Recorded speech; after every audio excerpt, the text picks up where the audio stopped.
Okay. Alright, hello everyone. Today we're going to be learning something for Rosh Hashanah, which hopefully will help us get ready for Rosh Hashanah. So we are starting off. Alright, hello everyone. One second, I forgot to. One moment. I can hear myself twice. One second. Right, okay, that should be better now. Okay, so what we're going to do is we're going to start off with the tefillah as usual, and we'll go on from there. 1 second. Let's find it. Here we are. Oh, I have to share my screen. You can't see anything. There we are. That's better. Okay. There we go. Alright. ריבון עולמים ואדוני אדונים, אב רחמן וסליחות, מודים אנחנו לפניך, אדוני אלוהינו ולאבותינו, וקידש דחוויה, שקרבתנו לתורתך ולעבודתך עבודת הקודש, ונתת לנו חלק בסודות תורתך הקדושה, מה אנו ומה חיינו, אשר עשית עמנו, חסד גדול כזה. על כן אנחנו מפילים תחנוננו לפניך, שתמחול ותסלח לכל חטאותינו ועוונותינו, ועל יהיו עוונותינו מבדילים בינינו לבינך, וכן יהי רצון מלפניך, אדוני אלוהינו ולאבותינו, שתכונן את לבבינו ליראתך ולבבך, ותקשיב אוזניך לדברינו אלה, ותפתח לבבינו הערל בסודות תורתך, ויהיה לימודנו זה נחת רוח, לפני כיסא כבודך קרח ניחוח, ותאציל עלינו אור מקור נשמתנו בכל בחינתנו, שיתנוצצו ניצוצות עבודיך הקדושים, אשר על ידם גלית דבריך אלה בעולם, וזכותם, וזכות אבותם, וזכות תורתם ותמימותם וקדושתם, יעמוד לנו לבל נקשר בדברים אלו, ובזכותם תראיננו במה שאנו לומדים, כמאמר נעים זמירות ישראל, גל עיני והביט הנפלאות מתורתך, כי אדוני תן חוכמה מפיו דעת ותבונה, יהיו לו רצונים מפי, ויגל מבי לפניך, אדוני צורי וגואלי. Amen. כן יהי רצון. Okay, so what we're going to do now is we're going to look at a piece of Zohar which talks about Rosh Hashanah, and we're going to see if we can find out a way in which we can understand it in our understanding as well. Alright? So let me just see if I can share my screen. It wasn't showing. There we go. Showing my screen. Great. Okie doke. Okay, so here's a piece of Zohar. You can see it on the screen. Alright? And it's Parshat Vayera. Okay. Shin Pei Aleph. This is what it says. Ta Chazi. Kagav da v'yom Rosh Hashanah v'yom Kippurim. דדינה השתכח בעולמה, איהו קאים לקטרגה, ויסל בעיין להתערה בשופר, להתערה קול, תקלל באשה ומיה ורוחה, ותעבידו חד, ולאשמע הוא קול, מגו שופר. Come and see. It's like this. On Rosh Hashanah and on Yom Kippur, there is din, judgment is in the world, and the Satan stands to accuse, and Israel needs then to wake up with a shofar, and to wake up a voice which is made up of water, fire and air, which are chesed, gevurah, tiferet, and they become one, and to make a voice from within the shofar. Now this language is language which is very harsh, and also I think, it appears in a sort of way in the prayers as well. And when we take this language in a literal way, it gets everybody worked up. Okay? People imagine a king sitting in judgment, on the throne. He's going to assign people to life or to death. And the honest truth is, this is complete and utter nonsense. And these images have arisen because people don't understand the language of Kabbalah. They don't understand the actual metaphors which are employed. They don't understand what this is really about. Okay, so we're going to take this language, okay, and now we're going to bring it into our real understanding and to understand what it's really talking about. And actually what we've discovered is talking about what's happening in a human being's consciousness. It's got nothing to do with who's going to live and who's going to die and stuff like that. All right, that's completely, quite honestly, it's really not true. It's really not true. Okay, so what's really happening? What is the Zohar trying to tell us here? We're going to look at it again, all right? And this time we're going to translate this literal language into user-friendly language, all right? Come and see, on the day of Rosh Hashanah and Yom Kippur, the din, the judgment is in the world. What's the judgment? The judgment is not a judgment in the way that somebody's judging us. That's not what it means. It means there's a great light coming into the world, all right?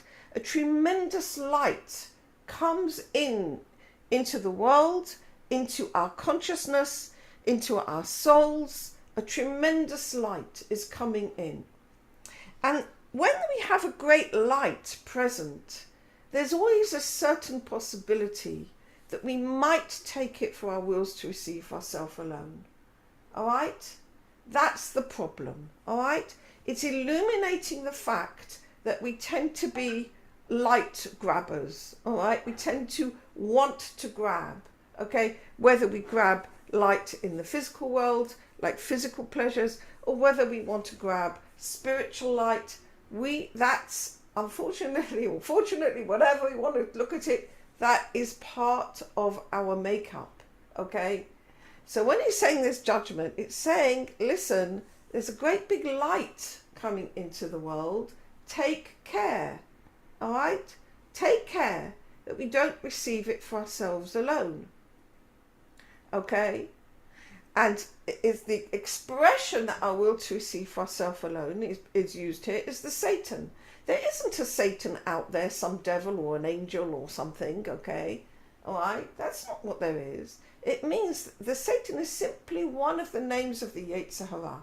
If you go into the Gemara, you find that the Yetzer Hara has got actually lots of names, all right? The Malach HaMavet, the angel of death, the Satan, the Yetzer Hara. Rabbi Ashlag calls it the will to receive oneself alone. And that's a very, very, very good name. Why is it a good name?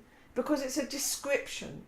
It's the will to receive for ourselves alone. All right? And it means that our basic nature that we're using, which is our will to receive, which comes to us from the very, very nature of creation, we're using it in a way which is actually separating us from God. Okay? And that's the thing we need to look at and correct. Okay? We don't want to use our will to receive, which is our basic nature, in a way which is going to separate us from God. So, if there's a great light coming into the world, the last thing we need to do is to receive that light for ourselves alone. Okay? And then Israel, okay, to stop that, to prevent that happening, Israel needs to awaken. That's Israel, the soul, okay, the soul within. But the souls within, we all join together, become Israel, okay? We need to awaken with the Shofar. What is the Shofar? There's a lot of meanings to the Shofar, okay? The sages say, Shofar, Shipur Ma'asechem, improve your actions, improve your deeds. Okay, to awaken with the shofar means to awaken with a desire to give, okay, and the desire also to restrain our will to receive for ourselves alone. What's the shofar? The shofar is, of course, the ram's horn, all right?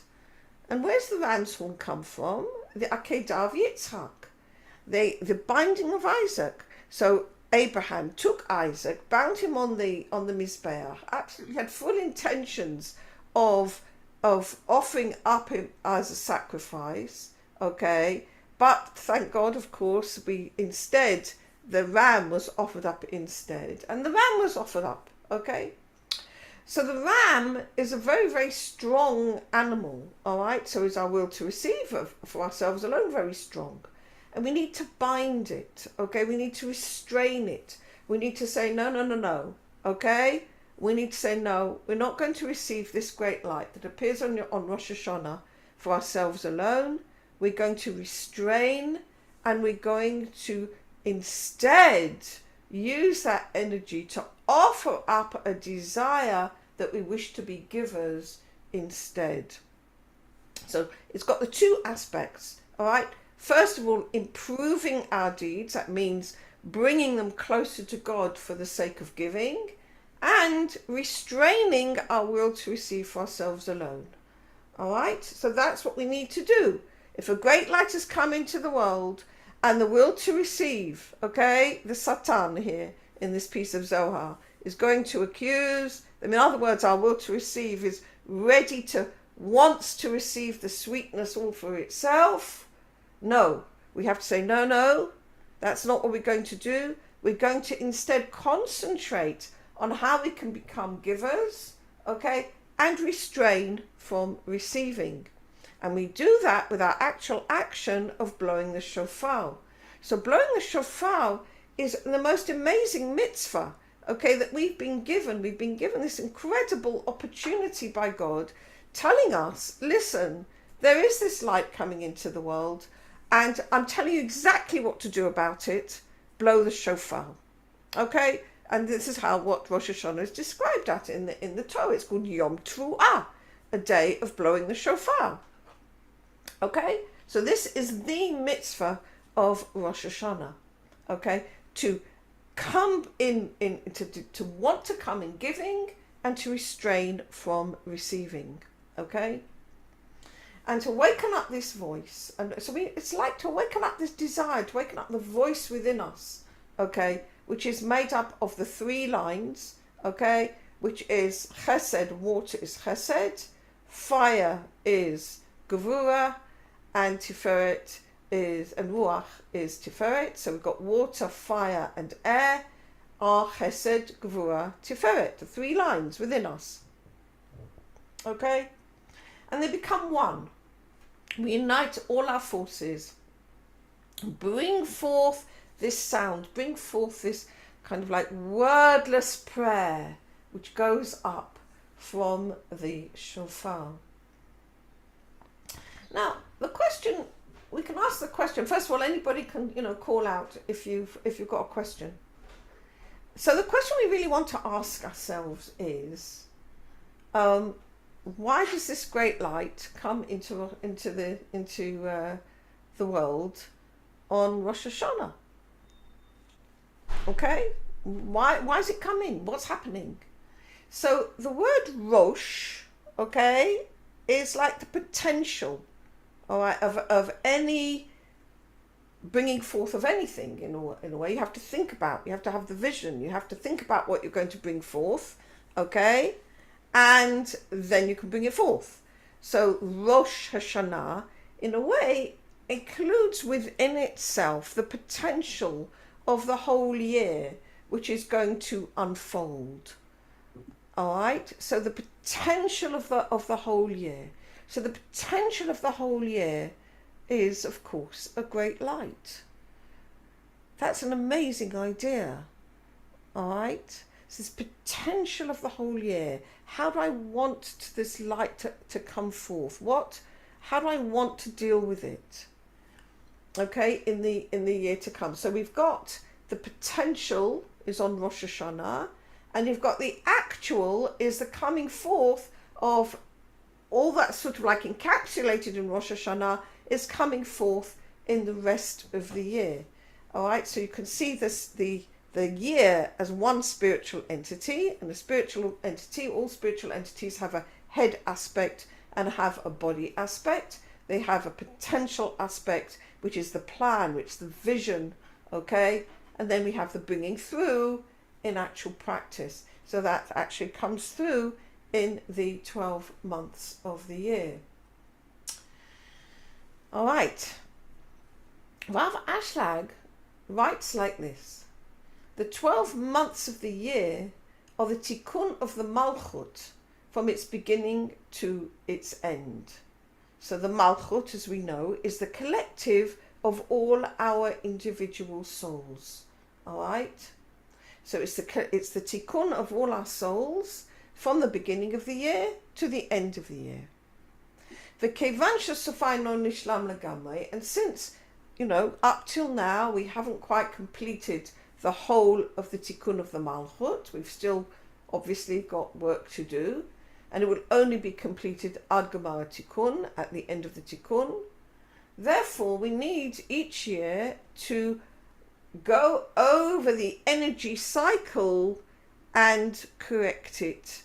Okay, so we've got the cycle of the year beginning again. All right, and the cycle of the year is the days, it's the Parshiyot Shavua, the prayers on each day. We've got the Parshiyot Shavua, we've got Rosh Chodesh, we've got the different festivals which come around, which have got their own specific tikkun of the Malchut. We've got, Yom Kippur, Sukkot, then we go to Hanukkah, and then we go to, each one has its own aspect of tikkun, and of course all the different Parshiyot Shavua that we go through. So you can see how each year we go through the different energies, the different ways in which we can work to bring ourselves into what is obviously, it is a really difficult job to get our will, to move our will to receive from receiving for itself alone and preferring instead the will to give unconditionally. And it is a mammoth job. So because it is difficult for us, God gave us all these incredible opportunities throughout the year, all right, to work through the different aspects of our soul and to discover the places which we need healing, the places which are still not rectified, okay, and bring them through into rectification. Now, every single person has within them, we have within us the tzaddik, the Beinoni, and the Rasha. We have the aspect within ourselves which is already ready to go straight to God. Okay, the tzaddik within ourselves. Those parts of ourselves which are already corrected for the sake of giving. Every single person has something in them which is ready corrected for the sake of giving. All right?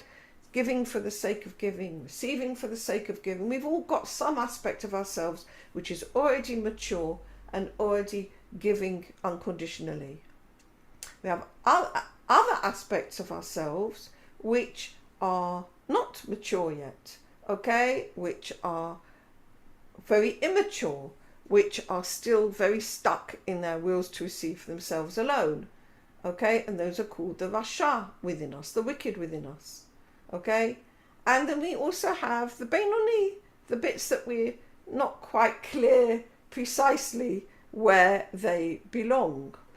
All right, the middle aspects, and each person has within them those different aspects. All right, so it's written in we have this idea, at least it's written in the Gemara, that on Rosh Hashanah, 3 books are opened, right? The book of life for the tzaddikim goes straight to the book of life. The wicked go straight to the book of death. And the ones which are in between are held over till Yom Kippur and until, in fact, the books are completely finished on Hoshana Rabbah. And this idea gets everybody worked up and everybody frightened and everybody upset, okay? All right, because, you know, it sounds drastic, it sounds horrible, it's, you know, what is this kind of thing?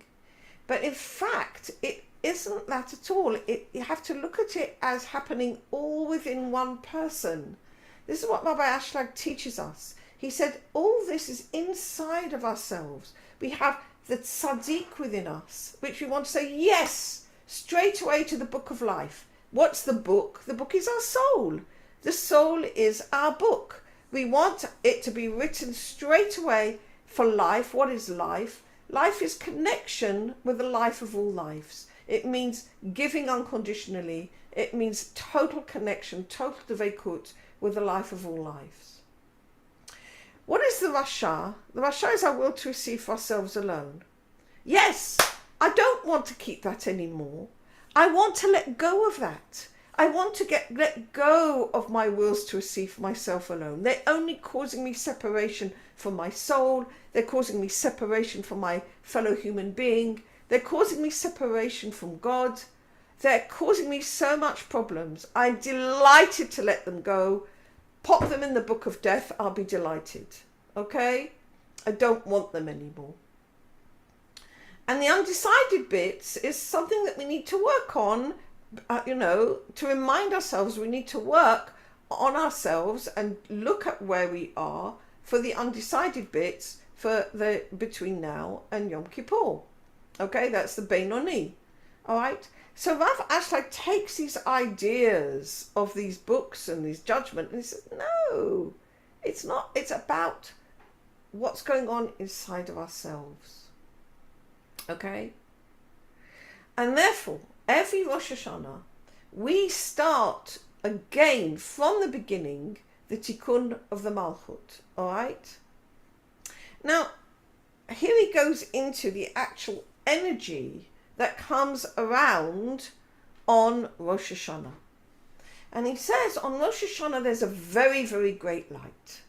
Just as there was when the Malchut first came forth. Now this is an aspect in the Kabbalah which actually tells us that when the Malchut first came forth, it was together, it was on the same stature as the Zer Anpin. And we know this from Bereshit, as it's written, Vayas Elohim et shnei hamorot hagdolim, okay, that God made two great lights, okay? That's the beginning of the sentence, okay? And then it finishes, the big light to rule the day, and the little light to rule the night, okay? With the sun, which is the sun, and the little light to rule the night, which is the moon. Okay, and the Malchut is the moon. All right.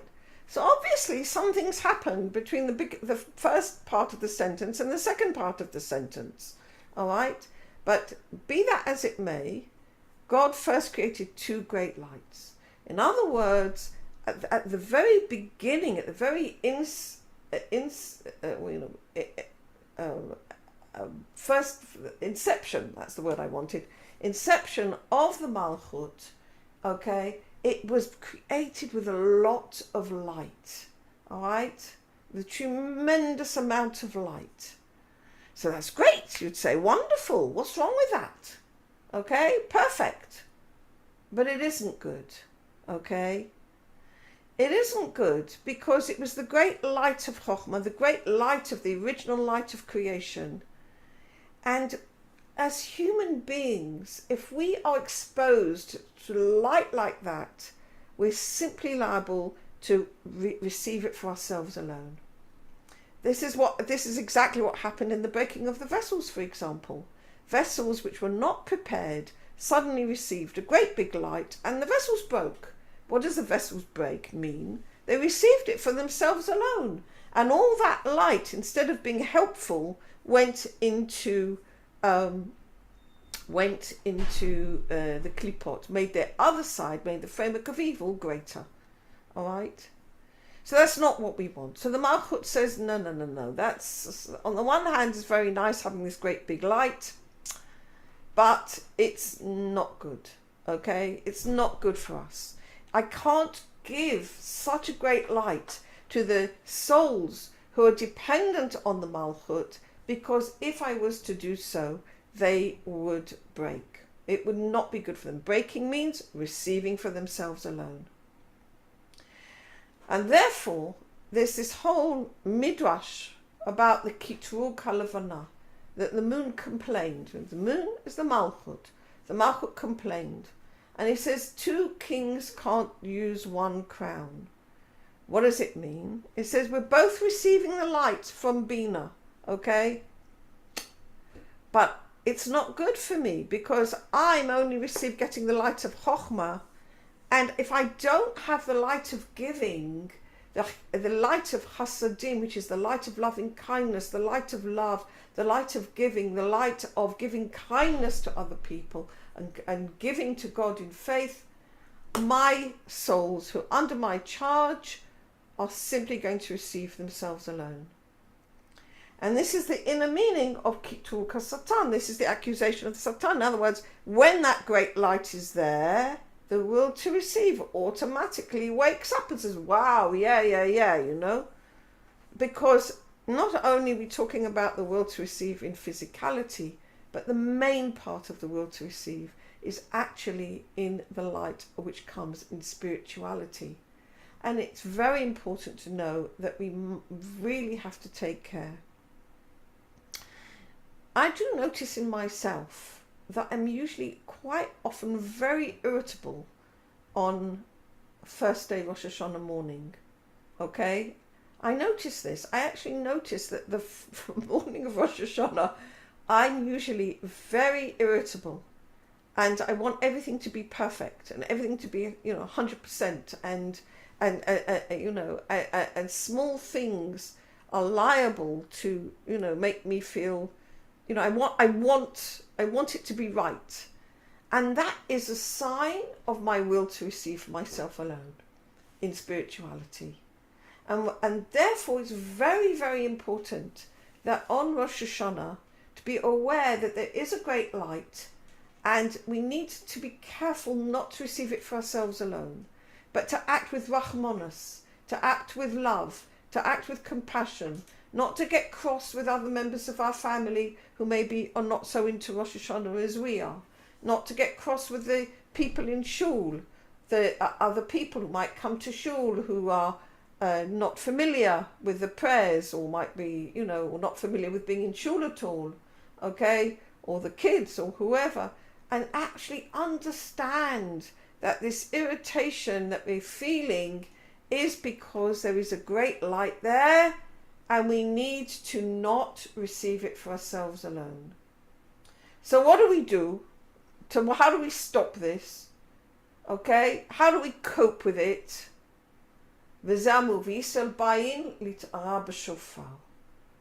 So Israel gets the advice.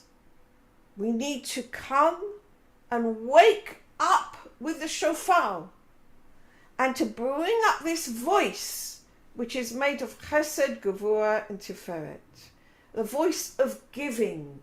Okay, because in order to deal with the fact of our will to receive for ourselves alone, we need to make an action. Okay, and what's the action? First of all, we have to make an action which is to lessen the amount of light that is there, and to bring forth our side of giving. All right? And both of these actions are done by the shofar.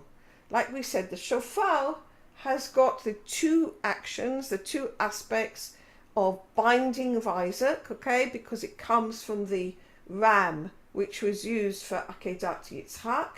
So it has that connotation of the reduction of the light in order to reduce the will to receive for ourselves alone, stopping our will to receive for ourselves alone. It's also got Shipru Ma'asechem, improve your deeds, which is move over to the side of giving. So when we're doing the shofar, we're dealing with the issue. We're bringing in the light of Chasadim. We're telling God, listen, even though there's a great light that you brought into the world on Rosh Hashanah, which needs to come into the world because it needs to be again the beginning of the Malchut for the whole year round, nevertheless, we want to handle it in the right way. And the advice that the Torah gives us is blow the shofar. Okay, because through the action of the shofar, we're actually going, Be'ezrat Hashem, to be able to deal with it in a balanced way. Okay? Now, what is the action? What is the sound? Okay, the sound of the shofar. Rabbi Ashlag writes here, Yesh shtei minei kolot. There are two different types of voices. Now, the voice, there's speech, and there's voice. Okay? All right? And here we're dealing with pure sound. Pure sound in the Kabbalah is usually at the level of the Zer Anpin. Speech is the Malchut. Sound is the level of the Zer Anpin. So here we're given an opportunity to actually bring forth the level of the Zer Anpin. Amazing. From below to above. Okay? Through the sound of the shofar. Now there's one sound, which is the Malchut, which is not sweetened by giving, not sweetened by Bina, which is the will to receive for ourselves alone. No, we said we don't want to use that. We've said no, that's not what we want. That's not what we want to bring forth. We have also the sound of Bina, the sound of compassion, the sound of love, or Malchut, which is sweetened by Bina, okay, which is the Malchut, which is used only for the sake of giving. And then her voice is like the voice of Bina. So the voice that we're bringing forth is the voice of, I want to be a giver, I want to be acting in compassion, I want to be acting in love. Okay? Dina? Right. Yeah. So we're obviously all year we're supposed to be working on our desire to receive for the self alone. Right.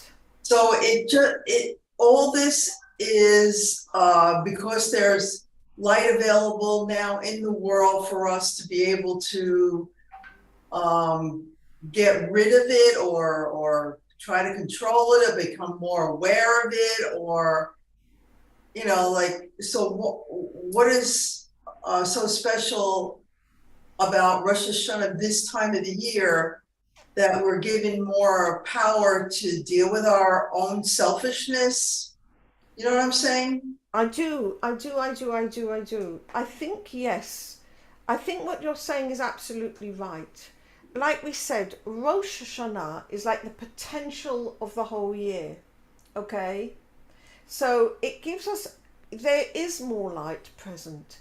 And we first begin, in a way, to see this light during the month of Elul, where the purpose of the light then is to illuminate our wills to receive for ourselves alone, so that we can say, no, it's not what I want. Okay, so we can see where our wills to receive for ourselves alone are taking us, and therefore it helps us. All this vidui, all this confession, is helping us building the vessels that we will be able to say, I want to be giving, I don't want to be receiving. All right. And it's very necessary to have that month of preparation, so that when on Rosh Hashanah a big light comes into the world, it comes in because it is the Rosh, okay, because the Malchut's gone back to its beginning state, okay, which is the way it was, okay, and we need to really be focused and saying, I want to not choose my will to receive for myself alone, and I want to use my my will to give. This is the opportunity. Now, you could ask the question, why this light comes in? Okay, well, we've said because it's the beginning. That's one answer. But there's also another answer, which I think is a very interesting answer. Our will to give, okay, is manifested in two ways. Manifested in our actual giving through good deeds, okay, and also, which is through the instead of receiving for ourselves alone, we actually do good deeds by giving, making actions, okay. The other one, which is through the heart, the other one is through the mind, and the way of giving in the mind is the way of faith. Now, when the light of God is not present, okay, or I'm sorry, let's say that again. When we cannot see the light of God is always present, okay, but we can't see it. We say God's light is hidden from us, which is, it's most of the time, let's say. Then you could say that the only way in that situation, in that circumstance, that we're able to connect with God is through faith, okay? That's the only way. It's our default, all right? It's a default circumstance, okay? I can't see the light of God. I look at the news. I look at what's happening. I say, no, that doesn't look right to me. So the only way I can connect with God is through faith, right? But when the light of God comes into the world, as it does on Rosh Hashanah, and we say to God, even with this great light coming in, I'm not going to receive it for myself alone. I prefer to use my faith, my giving, even when this great light is present. That's totally raising up faith to a totally different level. That's now faith as a totally freely given choice. And not only does it raise up our faith to a beautiful new level, but it also raises up all the actions of faith that we did throughout the previous year.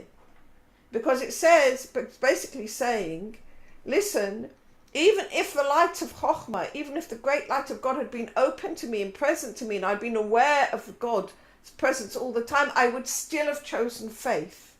That's called lishabeach et ha'emunah. It means to make the faith much more praiseworthy, much more valuable. So what we're really doing when we are choosing to, in the presence of this great light, to restrict our will to receive for ourselves alone, and to ask God to crown us, to give us this incredible desire of giving, okay, this is what's really happening when we're blowing the shofar. We're choosing faith over and above receiving. And it makes us like absolutely saying, proclaiming, the way of giving is what is our way. Okay? Do you see what I'm saying?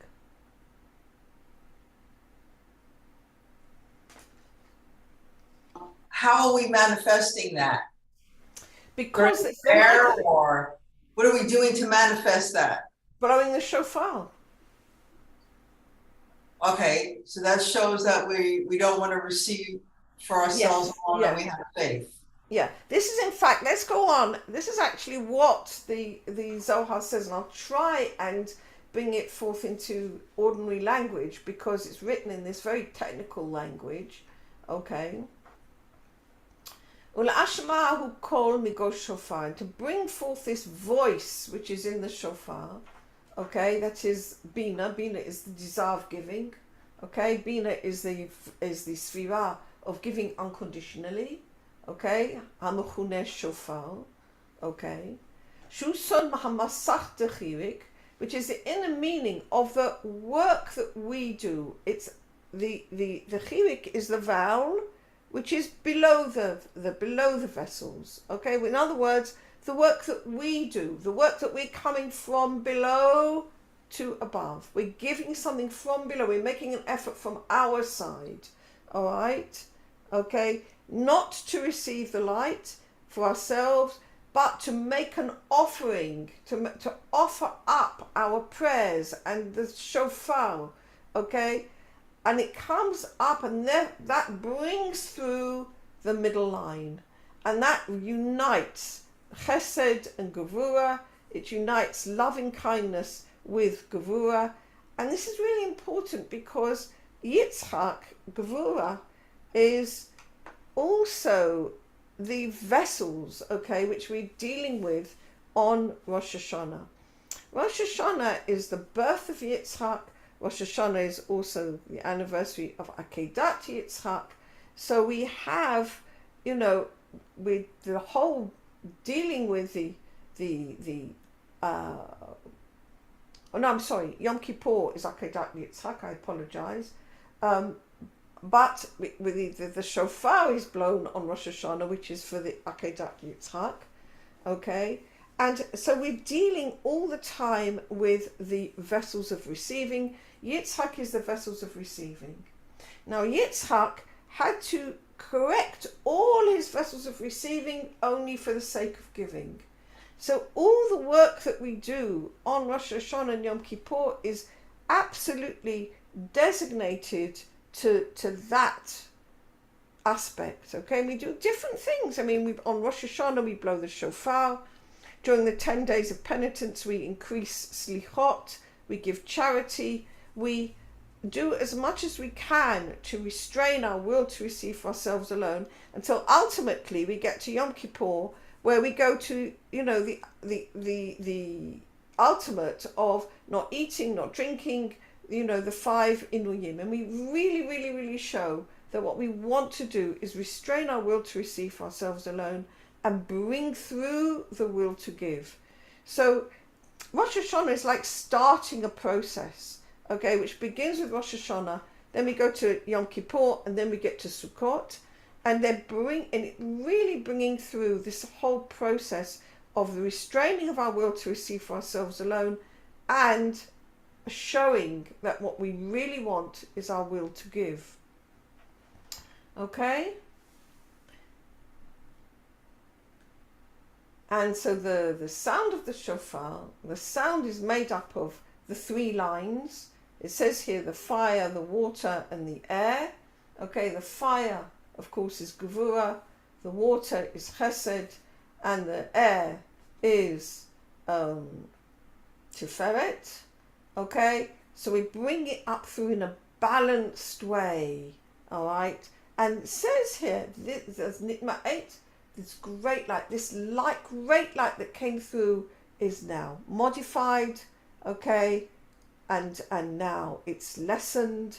And what does it mean? It means that we're not interested in using such a great light. We don't want to receive such a great light. We'd much rather only receive what we need for our needs, and in fact prefer to be givers.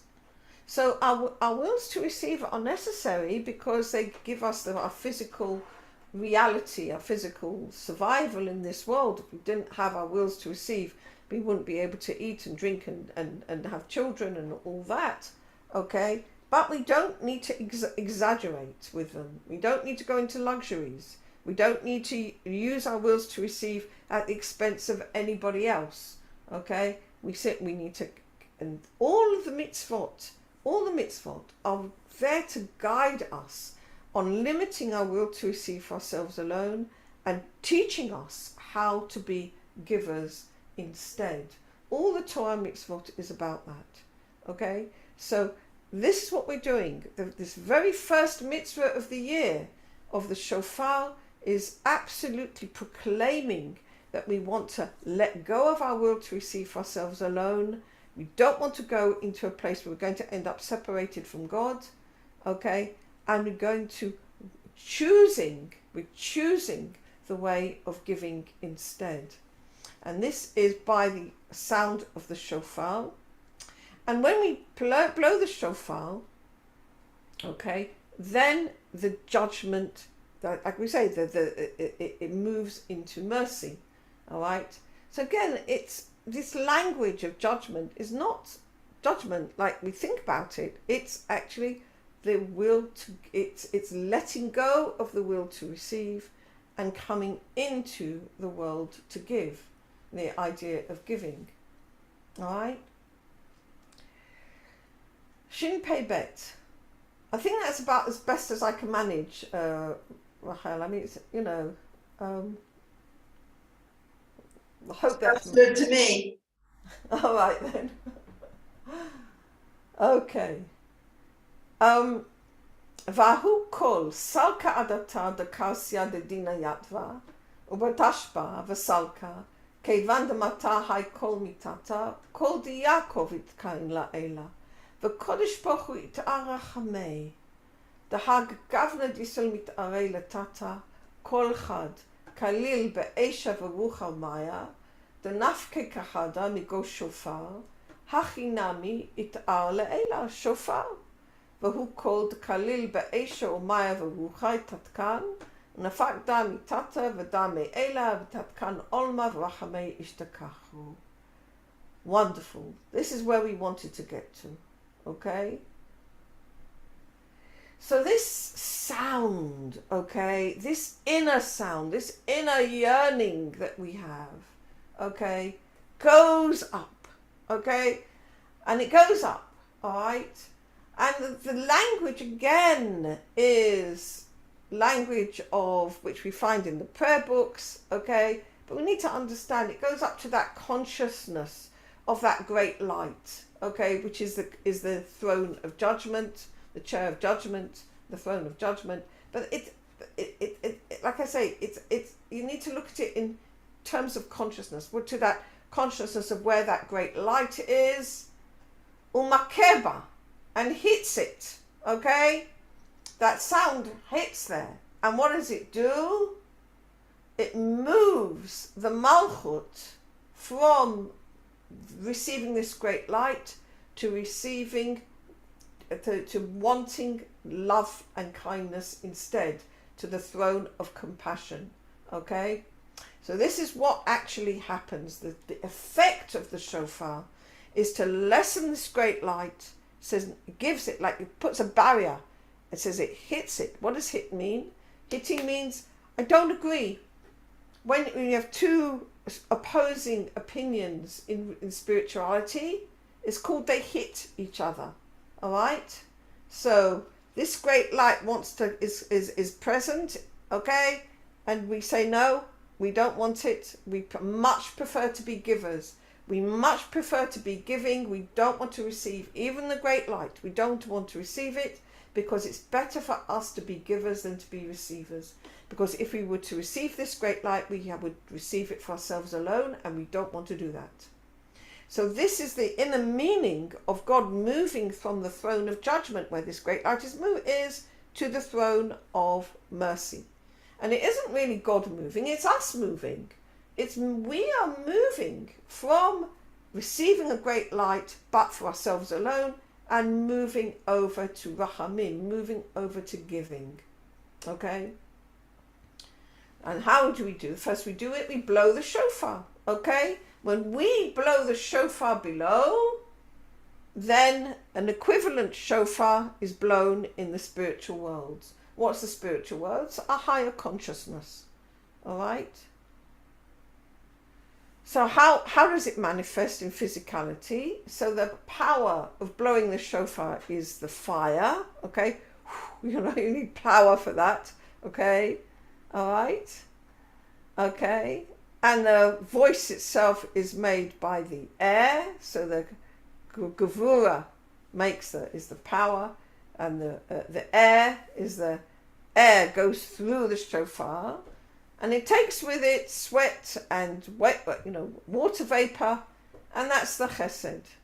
So you've got the fire, the air, and the water, and those awaken the three lines in our consciousness of chesed, gevurah, tiferet, and these go all the way up to bina, and then the light can come down into the world in a balanced way.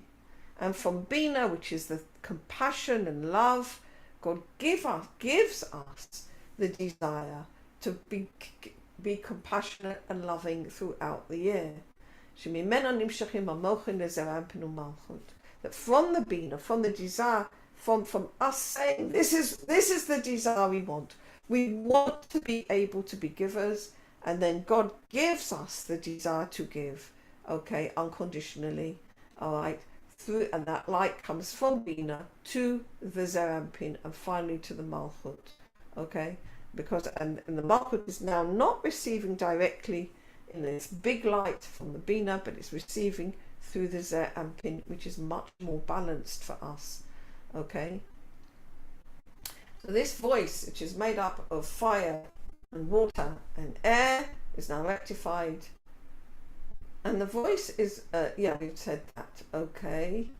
And the light of Rachamim, the light of loving kindness, is to be found. Now we've got about 7 minutes left. So I want to move over at the moment. I'm not sure if you could see that or not, so I'll show it again. I want to move over to a very lovely little article that Rabbi Ashlag spoke about, Erev Shabbos Kodesh Nitzavim, which is exactly where we are, okay, in 1942, okay? All right, and he writes about these ideas that we've just been speaking about, or he speaks about these ideas we've just been speaking about, from a slightly different aspect, but I think having learnt it in the Zohar, we can now understand what he's saying here. He writes like this, and I'll just read it with my eyes and say it in English, okay, because we don't have too much time. We need to understand what is explained in the Shulchan Aruch, that the rule is a person needs to go over and take interest in the prayers of Rosh Hashanah and Yom Kippur, okay, during the month of Elul, so that when he comes to actually pray the prayers, he knows what he's saying, okay? Very, very straightforward, very obvious type of request. But Rabbi Ashlag says, what does that mean for us inside ourselves? The issue is that our prayer needs to be in our heart, okay? Which is the inner meaning of the service of the heart. And what's the service of our heart? Our desire that our heart should agree to what we're saying with our mouth. Because, like, we should actually want what we're saying.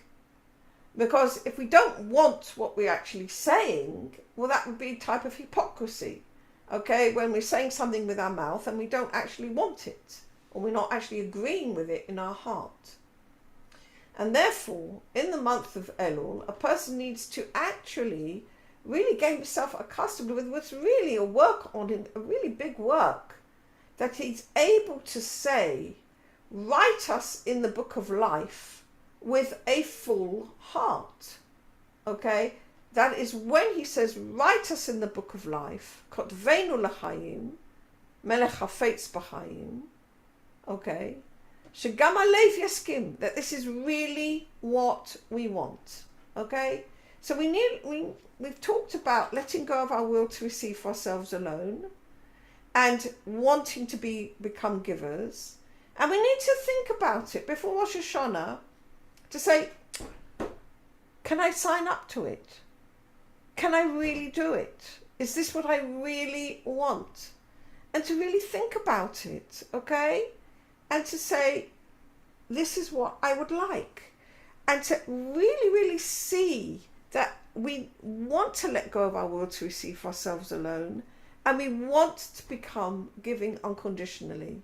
And when he says it's an avodah atzuma, it's a tremendous work, he's right. It is a big work. Okay, and we might not be able to do it, but if we find we can't, we need to pray, and that's what we need to ask for, okay, on Rosh Hashanah. Say, listen, God, I want to be able to say these words with all my heart, that I want to be able to crown you my king. Now, crowning my king does not mean like King Charles. Crowning my king means making you the governor of my mind, my thought, and my actions. That's what crowning God my King means. Okay? When we say Oleinu l'shabeach, and we say, crown God our King in the Malchuyot. Okay, what is it? It means that I want you to govern. I want you to be my governor. That my will to receive should be put aside, and my will to give unconditionally should be my rule, should be my governor. Okay? That's what we're really praying for. And we need to really check that we can say that as wholeheartedly as we can. And if we can't, then we need to ask God to help us. Okay? Simply say, listen, God, I'm doing my best, but I'm not really sure I can really say this with all my heart. Okay? And be honest about it. Because it says, Ki adam yireh l'einayim, because a person sees with his eyes, okay, but Hashem sees to the heart. So there's no point, saying things if we don't actually mean them. Okay? So what he says here is when a person calls out rightly us in the book of life, it's not talking about I want this type of life or that type of life or a long life or any of that stuff. What it means is I want to be clinging to the life of all lives. That's what life means, okay? We don't die when we die. When we let go of our physical body, it's not death, all right? On the contrary, we go into a more complete existence, okay, where our connection with God is open and clear, all right? We don't lose consciousness, we gain consciousness, all right? So it's not talking about physical life, it's talking about being one with the life of all lives, okay? So it's through writing us in the book of life means that I want to work for the sake of giving unconditionally, okay?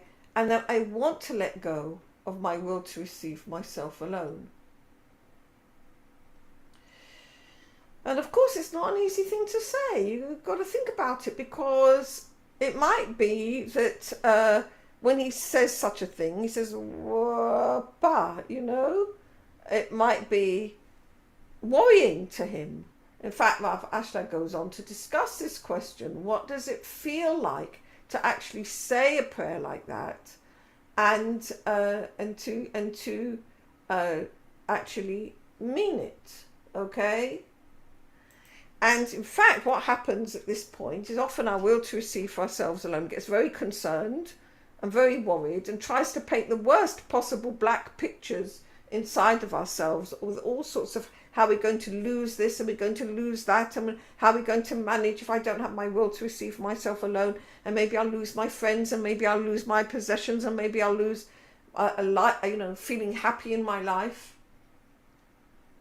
And it gets so, and then a person gets so worried about it that ultimately finds it very hard to pray at all. And what we need to understand is one thing. When we go for the side of giving unconditionally, we're not losing joy. We're not losing our joy at all. It's a different frequency of joy. There is a tremendous joy in giving for the sake of giving. It's an eternal joy. When we give for the sake of giving, we're happy about it for the rest of our lives. And it's just on a different frequency. There is a joy in giving unconditionally. When we receive for ourselves alone, our conscience bothers us afterwards, and we don't feel comfortable, and in any case, that joy doesn't last. Okay? So the pleasure that I wouldn't say even joy, I would say pleasure. The pleasures we get from our will to receive for ourselves alone are very, very fleeting. And they're very coarse. But the joy of the soul that we get from giving unconditionally is an everlasting joy. Okay? And it's simply that we're not used to the frequency. Okay? So we have to be very brave at this point and say, I want to let go of my will to receive myself alone. I want to move to the frequency of giving unconditionally. And please, God, help me do that. And when we do that, that's a true prayer for Rosh Hashanah. Okay? So that's a quick sum up of the this Shamati article, all right, so that when we come to Rosh Hashanah, we absolutely understand what it's about and what our prayers should be about. All right. Okay, any questions? Let me stop my sharing a second. All right. Oh God. Rasha, you wanted to say something? No, it's just amazing. Every year around Rosh Hashanah, it's you're forced to be introspective. Yes, yeah. There's such a heavy air for the month of Elul to be forced to really seriously, not just a little bit here or there, but to look at everything. Yeah, absolutely. Yeah, absolutely. But Rahel, it's really a joy. That's the point, to come to Rosh Hashanah with happiness.